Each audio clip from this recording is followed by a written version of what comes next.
palavra de hoje em Provérbios, no capítulo 4. Me chamou a atenção o versículo 23, aonde o Espírito, ele diz que acima de tudo, quer dizer, de todas as instruções que até então haviam sido ministradas, é preciso guardar o nosso coração. E a palavra de Deus, evidentemente, não está aqui falando do coração do nosso corpo, o órgão físico que nós temos, que é responsável pelo bombeamento do sangue por todo o nosso organismo.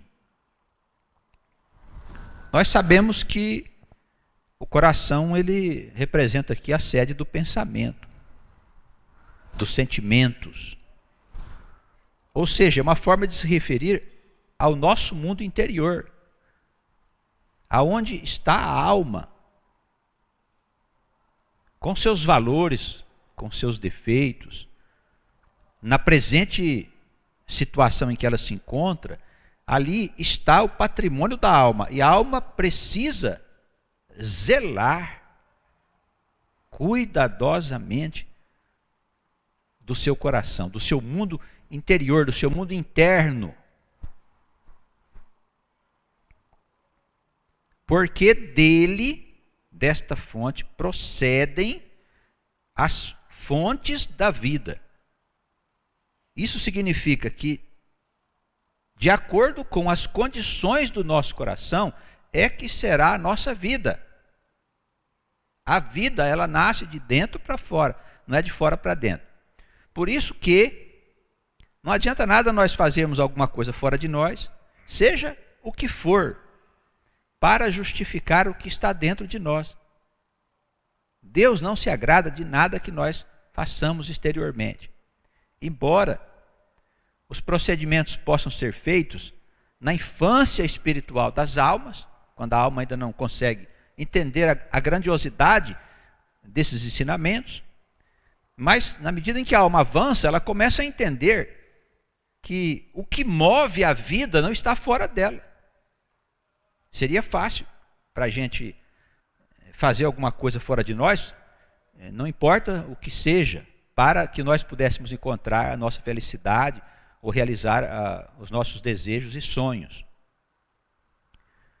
Se estivesse fora de nós, nós todos iríamos buscar, fosse um santuário, fosse uma montanha, fosse um caminho a ser percorrido, mesmo que nós o fizéssemos caminhando por um longo espaço, uma distância considerável, exigisse de nós muitos dias de caminhada, tudo isso nós faríamos, com certeza, para conseguir termos essa nossa paz ou essas realizações. E tem algumas pessoas que fazem isso mesmo, porque ainda se encontram nessa infância. Mas quando nos atentamos para as Escrituras, nós começamos a perceber que existe um ensinamento mais profundo.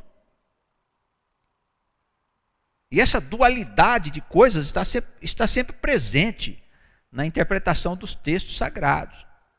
Ou seja, a coisa pública, a coisa superficial e a coisa interna, a coisa profunda.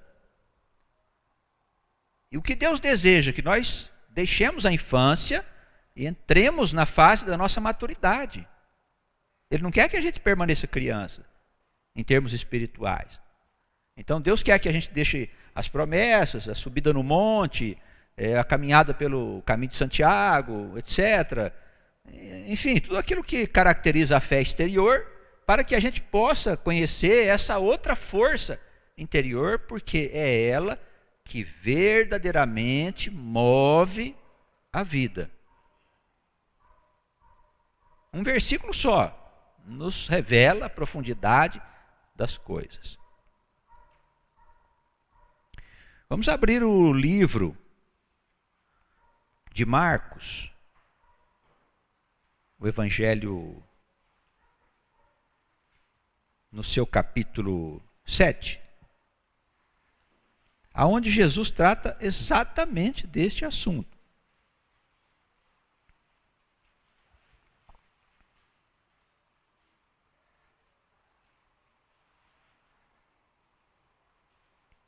depois de Mateus, né? Capítulo 7. É o segundo evangelho. Ajuntaram-se a ele os fariseus. Também haviam alguns dos escribas que tinham vindo de Jerusalém. Vendo que alguns dos seus discípulos comiam pão com as mãos impuras, isto é, por lavar, os repreendiam. Porque os fariseus e todos os judeus, conservando a tradição dos antigos, eles não comiam sem lavar as mãos muitas vezes. E quando voltavam do mercado, se não se lavassem, não comiam. E muitas outras coisas há que receberam para observar, como lavar os copos, os jarros, os vasos de metal e as camas. Depois perguntaram-lhe os fariseus e os escribas: por que não andam os teus discípulos conforme a tradição dos antigos, mas comem o pão com as mãos por lavar? O que nós estamos observando aqui? Que havia um conhecimento que já vinha de muito tempo, e o fato do conhecimento vir de muito tempo não significa que ele seja uma coisa verdadeira.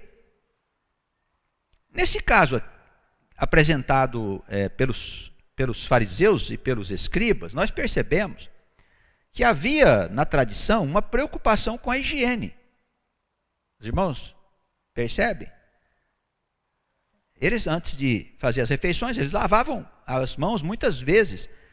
Por quê? Nós sabemos que as mãos eram uma fonte, principalmente naquela época, de contaminação de enfermidades, bactérias, vírus, que eles nem sabiam que existiam, mas sabiam que as mãos por lavar traziam uma doença para o corpo.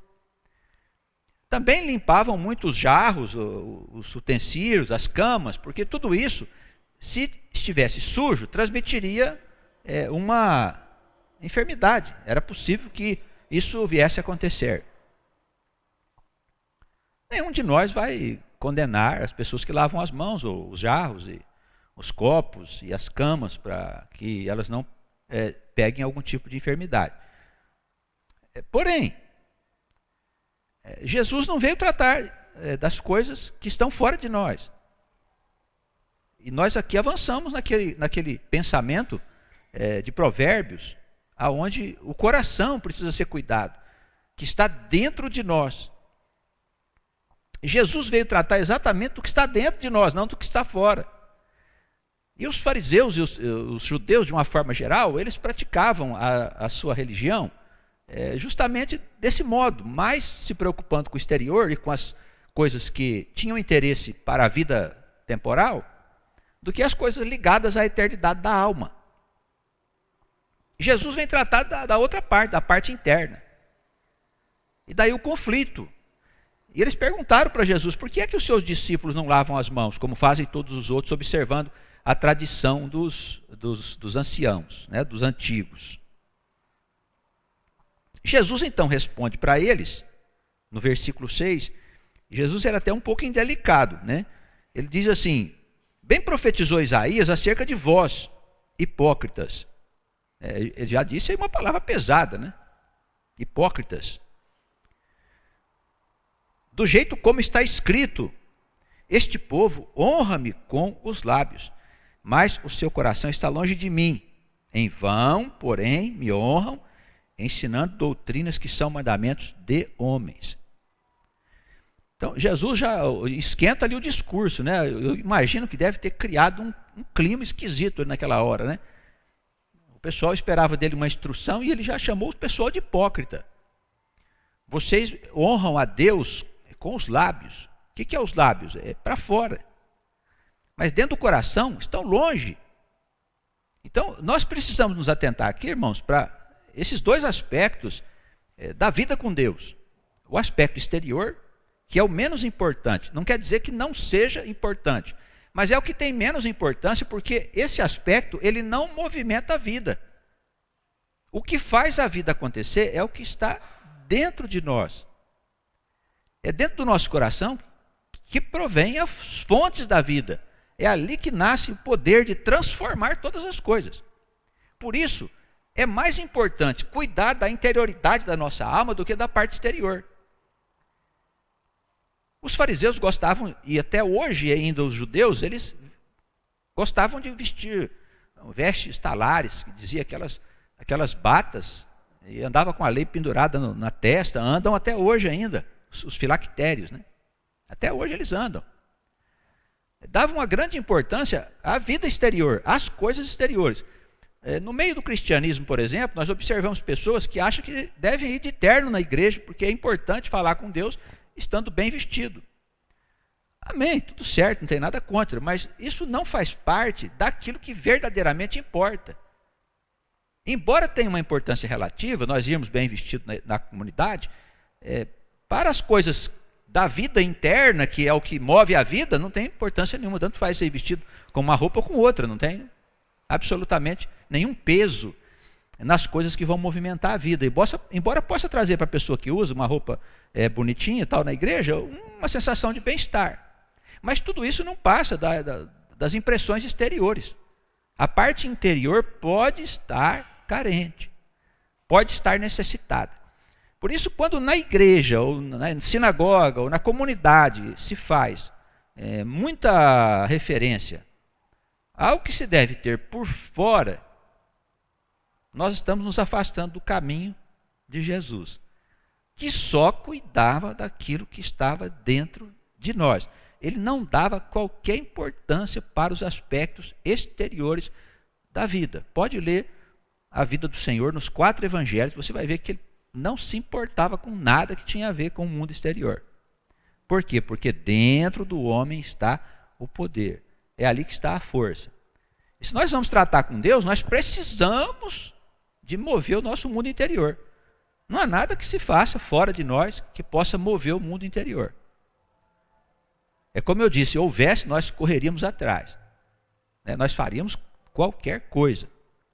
Por isso, os atos exteriores, embora compreensíveis pela infância espiritual das almas, e a heterogeneidade, quer dizer, a grande variedade de almas que existe na Terra, nas muitas seitas, nas muitas religiões, os seus atos exteriores, tais como batismo, jejum e coisas dessa natureza, promessas, etc., sejam compreensíveis e até úteis para essas almas, mas não estão tratando daquilo que realmente importa para o futuro da alma, como o Filho do Altíssimo, para que a alma possa verdadeiramente encontrar sua felicidade. Então, tudo é dentro de nós, não é fora de nós. É dentro de nós que acontecem as coisas. Jesus, então, depois desse momento tão amargo, eu penso que os fariseus não devem ter gostado nada de ter sido chamado de hipócrita. O que é hipócrita? É o sujeito que por fora é bonito, por dentro é podre. E ele, assim, a vida dele pública, em vários instantes dos seus discursos, ele usava essa expressão, você parece-se com um túmulo. Como um túmulo? O túmulo é bonito por fora, dentro está cheio de osso e podridão. Ou túmulos caiados, ele dizia, o túmulo é pintado por fora bonito e dentro também é podre. Você não pode parecer-se com um túmulo, você precisa ser bonito por dentro. Porque o mundo exterior não tem importância, é uma importância relativa. Claro, não vamos abandonar a higiene, não vamos abandonar a vestimenta, vestir uma roupa decente, para a gente poder ir na igreja, ir numa festa, ir em qualquer outro lugar. Deus não quer que você também seja um lixo na rua, não é isso não. Nós precisamos cuidar sim de nós, mas não podemos descuidar da outra parte, porque é ela que move a vida. É ela que move todas as coisas. O Senhor, no versículo 8, ele segue engrossando o discurso com os fariseus e os escribas. Porque deixando o mandamento de Deus, retendes a tradição dos homens, como o lavar dos jarros, dos copos, e fazeis muitas outras coisas semelhantes a essas. E dizia-lhes, também invalidais o mandamento de Deus, porque guardam a tradição. Moisés disse, honra o teu pai e tua mãe. Quem maldisser o pai ou a mãe, certamente morrerá. Que é um dos mandamentos da lei de Deus. Dos 10 mandamentos são as regras principais.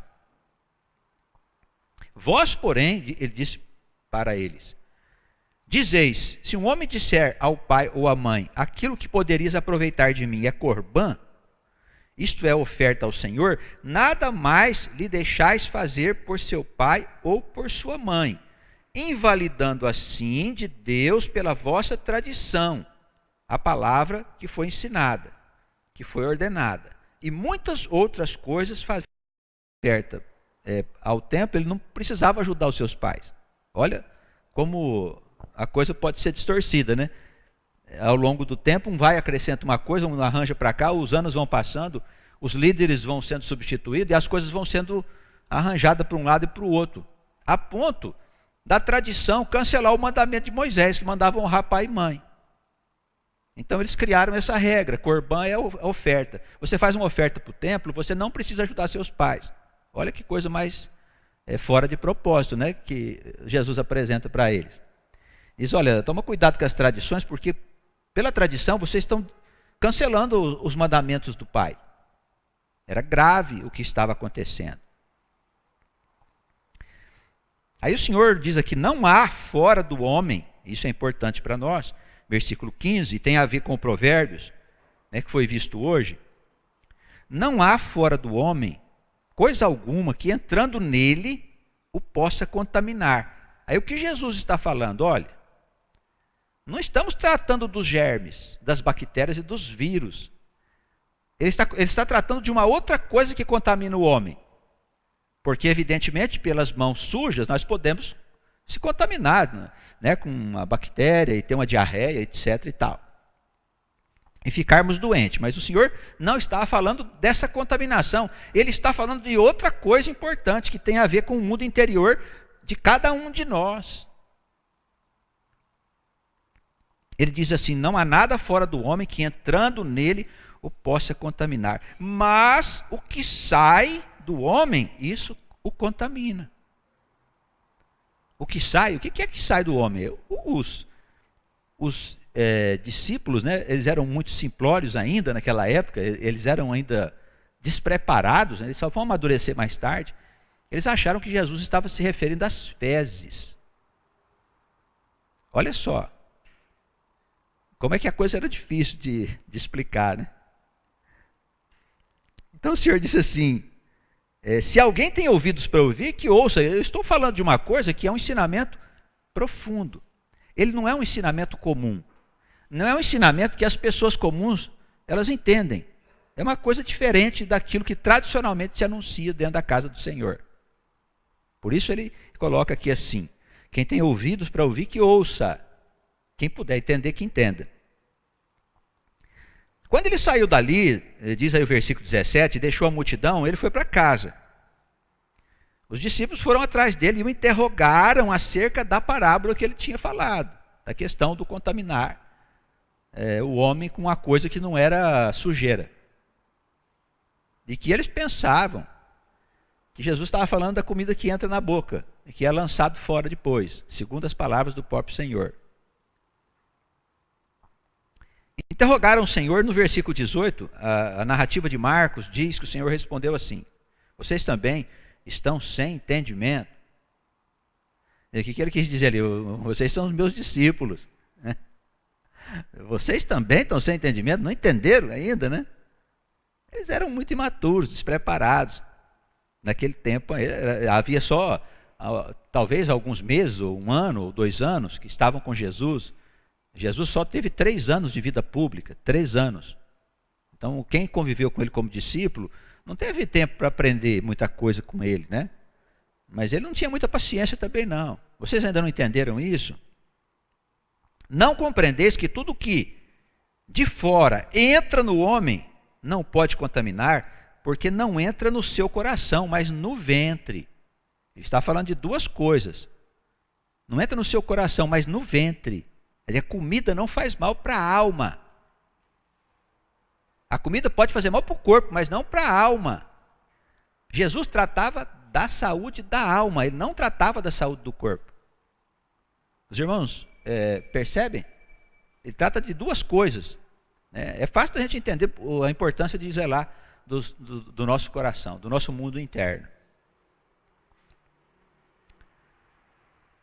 porque não entra no seu coração, mas no ventre, e é lançado fora, ficando pura todas as comidas. Né? O ato da gente comer é como se nós, quando nós lançamos fora, né, que são as nossas fezes, ela simplesmente é o resíduo que sobrou da comida, não é isso, irmãos? Do alimento. É como se a comida fosse purificada pelo nosso organismo e o que é jogado fora não serve mais. Amém? É fácil de entender. E olha só, isso é dito há 2000 anos atrás pelo nosso Senhor. É uma ciência isso. É uma ciência. Né? Não havia nem ciência ainda desenvolvida. E o Senhor já sabia dessas coisas. Aí ele diz no versículo 20, conclui que o pensamento, o que sai do homem, isso contamina o homem. Não, mas o que sai como? Ele tinha acabado de falar que a comida era lançada fora, os discípulos ficaram por ali, né, perdidos. O que sai do homem, aí ele explica, porque do interior do coração dos homens saem os maus pensamentos, os adultérios, as prostituições, homicídios, furtos, avareza, maldades, engano, desentendimento, inveja, blasfêmia, soberba e loucura. Percebe o que ele está falando? Ele está falando da alma, do pensamento. Ele diz, olha, quando o homem pensa coisas torpes, ele faz coisas equivocadas que prejudicam o seu futuro como homem mortal. Vai lançar a alma no sofrimento, na morte, no inferno. É isso que prejudica o homem, não é o comer com as mãos por lavar. Embora nós observemos a higiene, etc. e tal, não vamos tirar a importância disso, irmãos. Ou de vestir bem, etc., roupas limpas, camas limpas. Tudo isso é observado por nós, como pessoas civilizadas que somos. Mas as Escrituras não estão tratando desse assunto, não tratam desse tema. Principalmente a doutrina de Jesus, que por excelência é uma doutrina que cuida exclusivamente dos interesses da alma. Se nós vamos em Moisés, nós ainda temos uma série de observações relacionadas com a comida e tal. E mesmo alguns mestres do judaísmo dizem que aquilo era apenas uma questão de higiene. Embora outros dizem que você não pode comer isso, não pode comer aquilo, e até hoje não comem. Ainda é desse jeito o judaísmo. Mas alguns mestres do judaísmo, alguns rabinos, inclusive rabinos famosos, eles diziam que simplesmente aquilo era uma questão de higiene. Deus dizia, não come esse animal porque o animal podia transmitir doença. E se nós observarmos lá as instruções, nós percebemos que a maioria dos animais que ele fala lá para não comer são animais que podem transmitir doença até hoje. Se a pessoa comer um bicho daquele estragado, pode até morrer. É o caso dos camarões, lesmas e coisas dessa natureza. E uma série de outros bichos que transmitiam doença. O porco, principalmente, nós sabemos que ele transmitia uma enfermidade que levava a pessoa à loucura, a ter convulsões, etc. Então, é uma carne complicada para o homem comer. Então, nós observamos que, mesmo em Moisés, há uma inteligência de Deus ali tratando do quê? Da saúde do corpo. E por que Jesus não tratou? Porque a ciência ia se ocupar disso logo à frente. Aí Jesus vai e trata exclusivamente da saúde da alma. E penso que devemos mesmo observar Moisés. Não para seguir a risca, mas a palavra de Deus sempre tem razões. Razões que nós precisamos observar. E com ela nós sempre podemos aprender, mesmo que aquelas coisas não estejam válidas nos nossos dias, por terem sido já atualizadas para um estado de progresso que nós encontramos hoje. Mas sempre é possível aprender com o Senhor. Esses dias meu filho, eu recomendei a ele a leitura do Deuteronômio. É uma obra mais, eu acho que é uma das mais importantes das Escrituras Sagradas e o livro mais importante de Moisés. Ele falou, papai, eu fiquei impressionado com o que eu tenho visto ali, como Deus educando o povo, ensinando o povo. E naquela época não tinha privada, não tinha latrina, o sujeito fazia as suas necessidades no mato, né? E Deus ensina até o sujeito cobrir com terra. Olha só, irmãos, os detalhes da instrução de Deus para o seu povo, para que o seu povo fosse civilizado, para que o seu povo pudesse servir de luz para o mundo, de exemplo para o mundo. Então, eu vejo essas coisas, vejo um Deus cuidando de crianças, que somos nós. Que coisa maravilhosa é isso, irmãos. Depois nós recebemos o Filho de Deus, que veio dos céus, né, e ele veio revestido com todo o poder e sabedoria do próprio Pai, para nos falar exclusivamente dos interesses do nosso ser interior, do nosso coração, da nossa alma, e nós precisamos trabalhar isso, porque o grande poder de transformar a vida está dentro de nós, não está fora de nós. Se estivesse fora de nós era muito fácil, nós arrumaríamos essa fonte e daríamos a todas as pessoas, porque o nosso desejo é que todas as pessoas possam ser felizes. mas tudo está dentro do nosso coração. É aí que nós precisamos centrar os nossos esforços para nós estarmos mais perto do nosso Deus. Lembre-se, de dentro de nós é que saem os maus pensamentos, os adultérios, prostituições, homicídios, furtos, avareza, maldade, engano, desentendimento, inveja, blasfêmia, soberba e loucura. Todos esses males procedem de dentro e contaminam o homem. Então, tudo que fazemos que são maus pensamentos, eles trazem para nós uma doença de natureza espiritual, a morte da alma. A alma fica enferma, ela vai se acabando. Claro que isso depois se reflete na sua vida física, na sua vida exterior, e a sua vida passa a ser um infortúnio, as coisas não dão certo. E quando a bandeira de Deus se levanta para nós, bandeira amarela, é porque Ele quer, está dizendo, está errado, o jeito que você está indo aí não está certo não. Aí é necessário parar e cuidar do nosso mundo interior. Nós precisamos ser lindos por dentro. Quem é lindo por dentro, naturalmente é lindo por fora, não importa a forma que tem, entendeu? Pode ser meio feio, meio torto, meio desarrumado, meio gordinho, meio lascado, meio magrelo, não importa. Se ele é bonito por dentro, ele é bonito por fora. Os irmãos já perceberam isso na vida? A gente que é mais velho, não é o pessoal mais novo não, mas a gente conheceu tanta gente. Tem umas pessoas feiosas que são tão agradáveis, e tem umas pessoas lindas que estão tão desagradáveis. Não é verdade, irmão? Parece que quanto mais lindo, pior é, né? Às vezes tem aquelas pessoas meio desajeitadas, você vai conversar com uma pessoa agradável, dá vontade de ficar conversando e tal. Por quê? Porque a pessoa é bonita por dentro. É essa beleza que Jesus vem ensinar a gente a ter. Então vamos centrar o nosso alvo, né, no nosso mundo interior, o nosso coração. É aí que estão as fontes da vida. Vamos nos lembrar desta passagem de Provérbios. Importante demais para a nossa felicidade. Que Deus nos abençoe, nos guarde no seu amor, bondade e misericórdia. Amém.